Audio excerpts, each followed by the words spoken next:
ஐயனார் துணை சிறையில் டுடே எபிசோடில் நம்ம பாண்டி இருந்துட்டு வானதி இப்போல்லாம் கொஞ்சம் கூட சரியில்லை அப்படின்னு சொல்லிட்டு வானதியை சமாதானம் பண்ணிக்கிட்டு இருக்காங்க. அன்னைக்கு கடைக்கு காசு கொடுக்கும் போது கூட நான் உன்னை எவ்வளோ தூரம் எதிர்பார்த்தேன் தெரியுமா, நம்ம வாழ்க்கையோட அடுத்த ஸ்டெப்புக்காக நான் போராடிட்டு இருக்கேன், ஆனால் நீ அதுக்கு பக்கத்தில் இருக்கலன்னு சொல்லிட்டு நான் எவ்வளோ வருத்தப்பட்டிருப்பேன், நான் கூப்பிடணும் நீ ஏண்டி எதிர்பார்த்துட்ருக்க, நம்மளோட உரிமைன்னு சொல்லிட்டு நீ முன்னாடி நின்று இருக்கணும். ஆனால் நீ நிற்காம போனது எனக்கு எவ்வளோ கஷ்டமாக இருந்தது தெரியுமா. முன்னெல்லாம் கடைக்கு வரமாட்டியான்னு எங்கிட்ட இருந்தேன், இப்போ கடைக்கு வந்தாலையும் பேசக்கூட மாட்டேன்ற, உனக்கு என்ன தான் பிரச்சனை அப்படின்னு சொல்லிட்டு நம்ம வானதியோட எல்லா பிரச்சனையும் கேட்டு தெரிஞ்சுக்கிறாரு பாண்டியன்.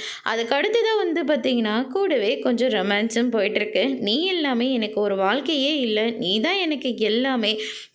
சேரன் அண்ணன் சோழனெல்லாம் எப்படி உரிமை எடுத்துகிட்டு வராங்களோ அதே மாதிரி நீயும் உரிமை எடுத்துகிட்டு நிற்கணும் அப்படின்ற மாதிரி சொல்லி புரிய வைக்கிறாங்க.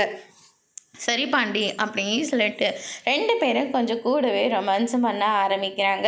அதுக்கு அடுத்ததான் அந்த நேரம் பார்த்து நம்ம சோழன் பார்த்துறாங்க. டே கடையில் என்னடா நடக்குது அப்படின்னு சொல்லிட்டு நிற்கிறாங்க. வானதி ஒரு பக்கமும் பாண்டியன் ஒரு பக்கமும் போயிடுறாங்க. ரெண்டு பேரும் பக்கத்தில் வாங்க, உங்களை நம்பி கடையை வச்சு கொடுத்தா நீங்கள் என்னடனா ரோடுன்னு கூட பார்க்காம ரெண்டு பேரும் இப்படி ஒட்டி உரசிட்டு முத்தம் கொடுத்துட்டாலும் இருக்கீங்க, நீயடா இப்படி பண்ணுற பாண்டி அப்படின்னு சொல்லிட்டு சோழன் சொல்லிக்கிட்டு இருக்காங்க. என்னை தவிர எல்லாருமே நல்லா தாண்டா இருக்கீங்க அப்படின்ற மாதிரி சொல்லிடுறாரு. அதுக்கு அடுத்து தான் பார்த்தீங்கன்னா இந்த பக்கம் சரி சேரன்கிட்டையாவது போகலாம் அப்படின்னு சொல்லிட்டு சேரன்கிட்ட போகிறாரு. அங்கே போய் பார்த்தா அதுக்கு மேலே இருக்க சந்தாவும் சேரனும் நின்று பேசிக்கிட்டு இருக்காங்க. அப்போ பக்கத்தில் இருக்கிற பில்டிங்கை பற்றி சேரன் எக்ஸ்பிளைன் பண்ணிகிட்டு இருக்காங்க.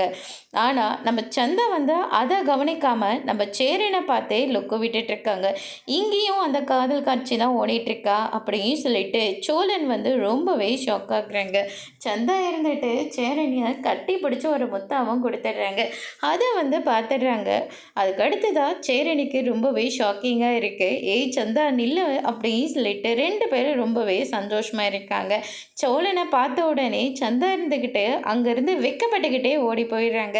சேரனை பார்த்து என்னென்ன நடக்குது, இதுக்காக தான் நீ சைட்டுக்கு வந்துடுறியா அப்படின்னு சொல்லிட்டு சோழன் சொல்லிக்கிட்டு இருக்காங்க. அதெல்லாம் ஒன்றும் இல்லை, நீ எப்படா வந்த அப்படின்னு சொல்லிட்டு கேட்கவும், நான் எப்பயோ போகிறேன், தம்பியை பற்றி கொஞ்சமாவது நீ கவலைப்பட்டியன்னு சந்தோஷமாக இருக்குல்ல இருன அப்படின்னு சொல்லிட்டு சோழன் இருந்துட்டு நிலாவை பார்க்கறதுக்காக வந்துடுறாங்க. என்னாச்சுங்க அப்படின்னு சொல்லிட்டு நிலா கேட்கவும், காஃபி குடிச்சிட்டே பேசலாம் வாங்க அப்படின்னு சொல்லிட்டு காருக்குள்ளே கூட்டிகிட்டு போய் காஃபியெல்லாம் கொடுக்குறாங்க. என்ன முகம்லாம் சரியில்லை, ஒரு மாதிரியாக வேறு இருக்காரு, என்ன இருக்கும், ஆமாம் என்னாச்சு, ஏன் ஒரு மாதிரி இருக்கீங்க அப்படின்னு சொல்லிட்டு கேட்கவும், பார்க்கக்கூடாதெல்லாம் காலையிலேருந்து பார்த்துக்கிட்டே இருக்கேன், பார்க்கக்கூடாத காலையிலேருந்து பார்க்குறீங்களா, அப்படி என்ன பார்க்குறீங்க அப்படின்னு சொல்லிட்டு கேட்கவும், நம்ம பாண்டி பண்ணது சேரன் பண்ணது இது எல்லா விஷயத்தையும் சொல்கிறாங்க. நிலா இதை கேட்டோன்னு பயங்கரமாக ஷாக் ஆகுறாங்க. பாண்டி வேணா பண்ணியிருப்பாரு, ஆனால் சேரன் என்ன கண்டிப்பாக பண்ணியிருக்க மாட்டார், உங்களை மாதிரி தாங்க நானும் நம்பினேன், ஆனால் இப்போ அவங்க பண்ணதெல்லாம் கண்ணார பார்த்துட்டு வந்திருக்குங்க அப்படின்ற மாதிரி சொல்லிக்கிட்டு இருக்காங்க. அதோட இன்னைக்கான எபிசோட் முடிச்சிருக்காங்க. இனி ஐயனார் துணையில் அடுத்தடுத்து என்னெல்லாம் நடக்க போகுதுன்றதை வெயிட் பண்ணி பார்க்கலாம். தேங்க்யூ.